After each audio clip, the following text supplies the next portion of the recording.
हम बात कर रहे हैं राजधानी इंदौर की। यहाँ के युग के युवाओं को देखते हुए समाज में बार बार यही प्रश्न उठ रहा है कि आज के युवा वर्ग को क्या हो गया है।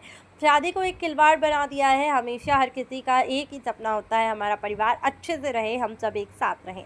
इसी में एक लड़की अपने परिवार से दूसरे परिवार में जाती है, रीति रिवाज के साथ उससे शादी होती है।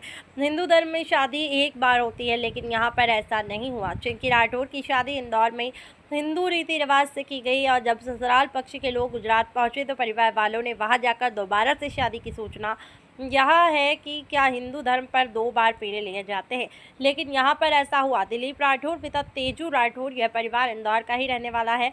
अब यह लोग गुजरात के जूनागढ़ में रहते हैं और इस परिवार के लोगों ने चिंकी राठौर पिता मोहनलाल गेदर निवासी स्नेह लतागंज इंदौर के रहने वाले परिवार के साथ संपूर्ण दान दहेज के साथ संपन्न कराया। एक लड़की ने जो सपने सजाए थे वह मात्र 1 माह के अंदर चूर चूर हुए।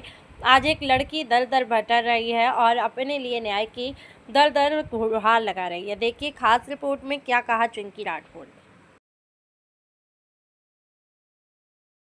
दिया है, मेरे पति मेरे को रखना नहीं चाहते हैंगे और मेरे पति के अवैध संबंध है मेरी जेठानी के साथ। आपके पति का नाम क्या है? दिलीप राठौर। कहाँ के रहने वाले हैं ये? गुजरात के रहने वाले। कब शादी हुई थी आपकी? 19 फरवरी 2022 को। 19 फरवरी 2022 को। हाँ। कहाँ पे शादी हुई थी आपकी? मैं इंदौर से शादी करी थी 23 स्नेह लतागंज से। शादी किसकी मर्जी से हुई थी? परिवार की मर्जी से, दोनों परिवार की राजी मर्जी से ये शादी हुई थी। कितने साल आप साथ में रहे? हम 1.5 महीना साथ में रहे और फिर वो हम इंदौर आए साथ में। उसके बाद में मेरी जेठानी के साथ मेरी जेठानी के साथ उनके अवैध संबंध थे। आपकी जेठानी का नाम क्या है? इंदू मुकेश राठौर। क्या हुआ फिर? तो इस बीच हमारे बीच में विवाद हुआ, लड़ाई झगड़े हुए, फिर वो मुझे ले जाना नहीं चाहते। क्यों नहीं ले जाना चाहते हो? बस ये मैंने बोला कि आपका उनके साथ अफेयर है, आप ये छोड़ दो, ये गलत है, आप मुझे रखो। वो फिर इस बीच हमारे बीच में विवाद हुए, गाली गलौज हुई। कई बार वो आए भी सही, कई बार लड़ाई झगड़े इसी बात पे हुए। आपने उनके घर वालों से बात की?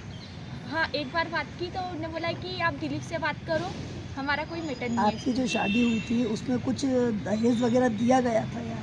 हाँ, उसमें चार सोने की चेन दी, 4 अंगूठी दी थी और 2 सोने की चेन दी थी और पापा ने 4 लाख रुपए नकद दिए थे सामान लाने के लिए शादी में। मिनिमम कितने की रकम होगी जो आपने आपके द्वारा दी गई थी? अब वो उस समय तो सब पापा ही लाए थे। वैसे तो 38 ग्राम सोना हो सकता है, 4-1 लाख का। अब आपके ससुराल वालों का क्या कहना है? उनका तो कुछ कहना ही नहीं। मेरा नंबर भी ब्लॉक लिस्ट में डाल रखा है और वो बोलते कि आपके पति से ही बात करो। आपके पति के द्वारा क्या बोला जाता है?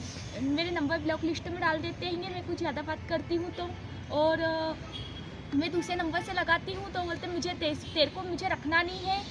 और उसके बाद बोलते कि आप लड़का देख लो अच्छी जगह, शादी कर ले, मेरे को तेरे से को लेना देना नहीं है। तो कोई पैसे टके की भी मांग की जाती है क्या? हाँ, वो बोलते हैं कि यदि आपको रहना मेरे साथ चाहती हो तो आप पैसे लाओ, सामान लेके आओ जो हम बोल रहे हैं, तो हम आपको रखेंगे। और मेरे घर की भी आर्थिक स्थिति अच्छी नहीं है, मैं भी दादी के साथ रहती हूँ, 85 साल की उनकी उम्र है।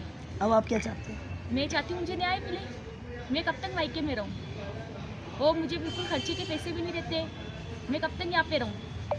मतलब आप अपने पति के साथ जाना चाहते हैं? हाँ, मैं तो जाना चाहती हूँ लेकिन वो रखना नहीं चाहते हैं। और उनके साथ अवैध संबंध है तो झगड़े होते हैं हमारे बीच, कई बार झगड़े हुए इसी बात को लेकर।